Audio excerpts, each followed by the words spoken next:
I don't know that parents or any other teachers would sanction the use of anything fraudulent. After all, they are the ones who are setting an example for our children, along with the parents and grandparents. They did what they needed to do, and I don't think they should be penalized for it. Doctor's notes! The district is investigating medical notes after doctors were caught on camera writing sick notes for protesters at the Capitol. When I saw that happening, I tried to talk to as many people as possible, just saying, be honest. I mean, we're here doing the right thing, and we don't need to involve ourselves in fraudulent activities. A district spokesman says it's looking at how many excuses were written by the same physician and checking to make sure the listed physician is in fact the employee's doctor.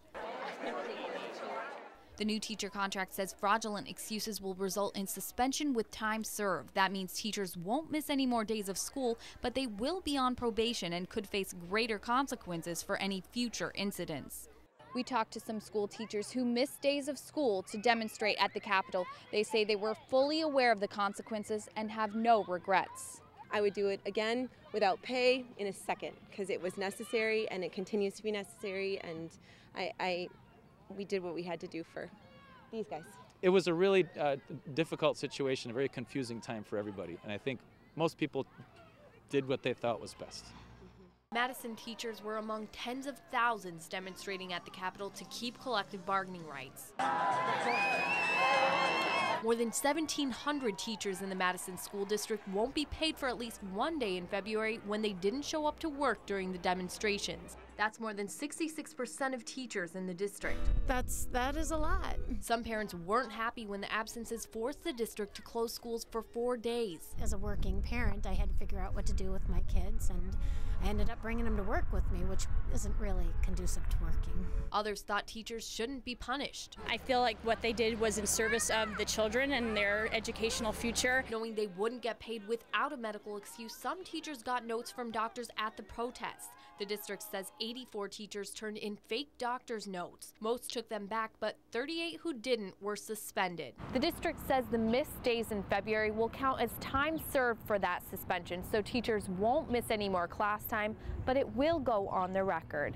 Madison Superintendent Dan Neerad says we realize the challenges our students' families experience, and we appreciate we have returned since then to normal school schedules. He says students return to advancing their learning through the work of excellent staff members. We have wonderful teachers here, and I really want to see that we preserve the public school system. We're encouraging you to call your own physician to report symptoms. Dr. Kathy Oriel never tried to hide the fact that she was writing sick notes for protesters at the Capitol in February. We think it's worth the risk to support the people, and we feel very strongly that these are professionals who really would like to be in school. They would like to be in school with our classes, but they're put in a position where they really have no choice. That risk landed Oriel and 6 other doctors in trouble with the State Department of Safety and Professional Services. The department's attorney recommended a formal reprimand of the doctors to the State Medical Examining Board.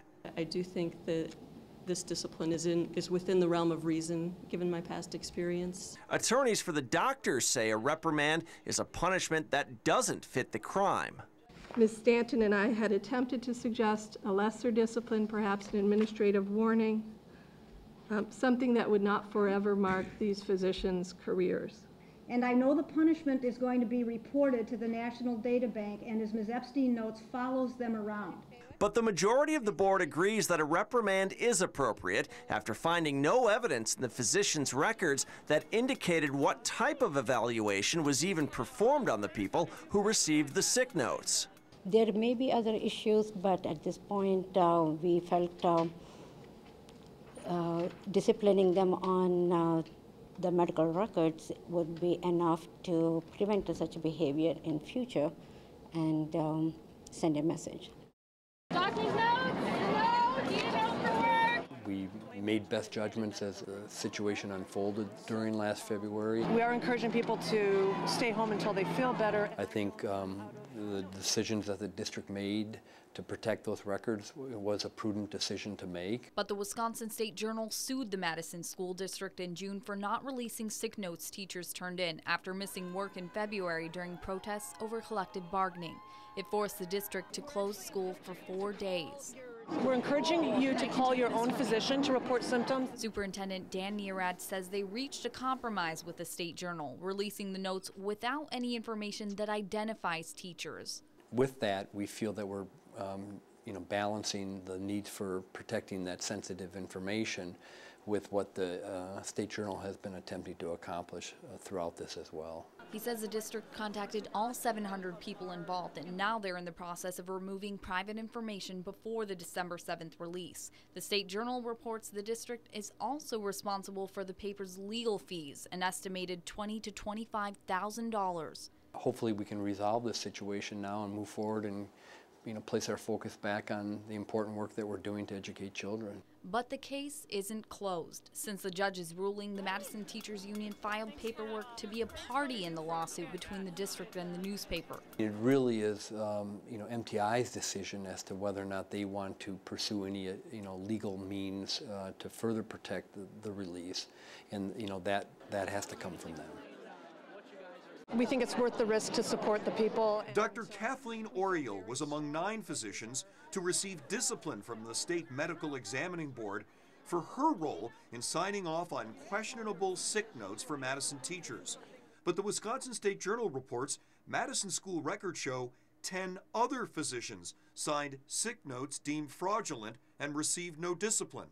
They should be investigated. Former Medical Examining Board Chairperson Dr. Daryl Treffert says, unlike doctors who openly signed notes at February Capitol protests on days schools closed because of mass absences, the just revealed 10 physicians may have signed off on sick notes in the privacy of their offices. He feels the Medical Examining Board has work to do. They ought not just to be dismissed because time has elapsed or whatever. Issuing a fraudulent or an incorrect sick leave knowingly, to me, is a serious matter. Treffert also wonders how the board was in the dark about the fake sick notes from these 10 physicians. I'm surprised that the Metropolitan School District did not, once they determined that these items were fraudulent, did not immediately convey that to the Medical Examining Board.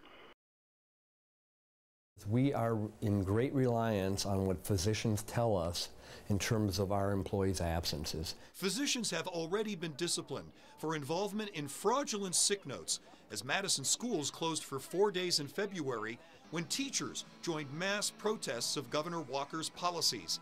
In a thick stack of newly released records, we learned 11 other teachers who have not been disciplined also signed fraudulent sick notes. At least 4 of the doctors whose signatures appear on fraudulent sick notes work out of the Odana Family Medicine Clinic here. And these doctors also have something in common with all of the physicians involved. They all listed a contact of badgerdoctors@gmail.com and all used a form letter sick note. Madison Schools Superintendent Daniel Neerad says the approach shows there was no phone calls between patient and doctor, no face-to-face contact. Really, our expectation was that people had seen a doctor. But Neerad, nor any other school's official, told anyone about the actions of these doctors. The physicians who were connected to badgerdoctors@gmail.com, right. You believed these were fraudulent notes, right. That the employee was not to be paid for that because they had not presented a valid note, and that you were also saying that the physician who signed this was signing something that was fraudulent.